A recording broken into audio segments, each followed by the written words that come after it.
राजस्थान के एक सुनसान गांव में एक प्राचीन हवेली थी, रुद्र हवेली।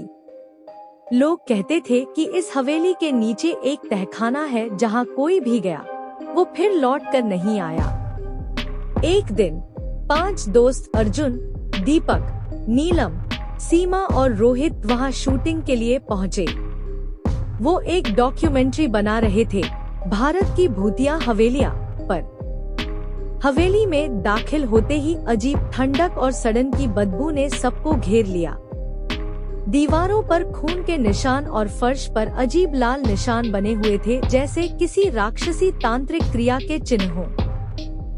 नीलम ने एक पुराना दरवाजा देखा जो जमीन की तरफ जाता था। वे सभी नीचे गए और पहुंच गए तहखाने में, एक विशाल अंधकारमय कमरा जिसके बीचों बीच एक जलता हुआ रक्तचक्र था और उसके चारों ओर दर्जनों इंसानी पुतले उल्टा लटके हुए थे। फर्श पर लाल जादुई आकृतियां थी और बीच में एक जीवित इंसान उल्टा लटका हुआ था, जिसकी त्वचा काली पड़ चुकी थी और आंखें खून से भरी थी।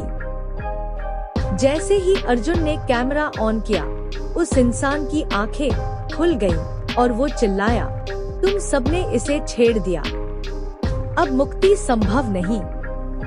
अचानक सब कुछ हिलने लगा, पुतले हिलने लगे, दीवारों से खून बहने लगा और तांत्रिक मंत्रों की आवाजें गूंजने लगी।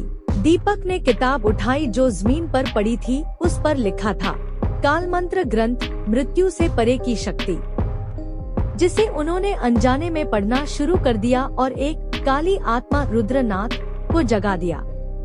रुद्रनाथ एक अघोरी था जिसने 100 साल पहले 100 लोगों की बलि देकर अमरता प्राप्त करनी चाहिए थी, लेकिन उसे जिंदा दफना दिया गया।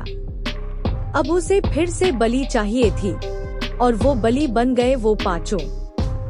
एक एक करके सबकी चीखें अंधेरे में गुम हो गई। अगले दिन हवेली बंद मिली। कैमरे में केवल वही लाल चक्र, लटकी हुई लाशें और अंतिम दृश्य में अर्जुन का चेहरा दिखा, जो कैमरे की ओर देखकर मुस्कुरा रहा था। उसकी आंखें अब इंसानी नहीं थी। कुछ दरवाजे कभी नहीं खोलने चाहिए, क्योंकि कभी कभी वो दरवाजे आपको ही निगल लेते हैं।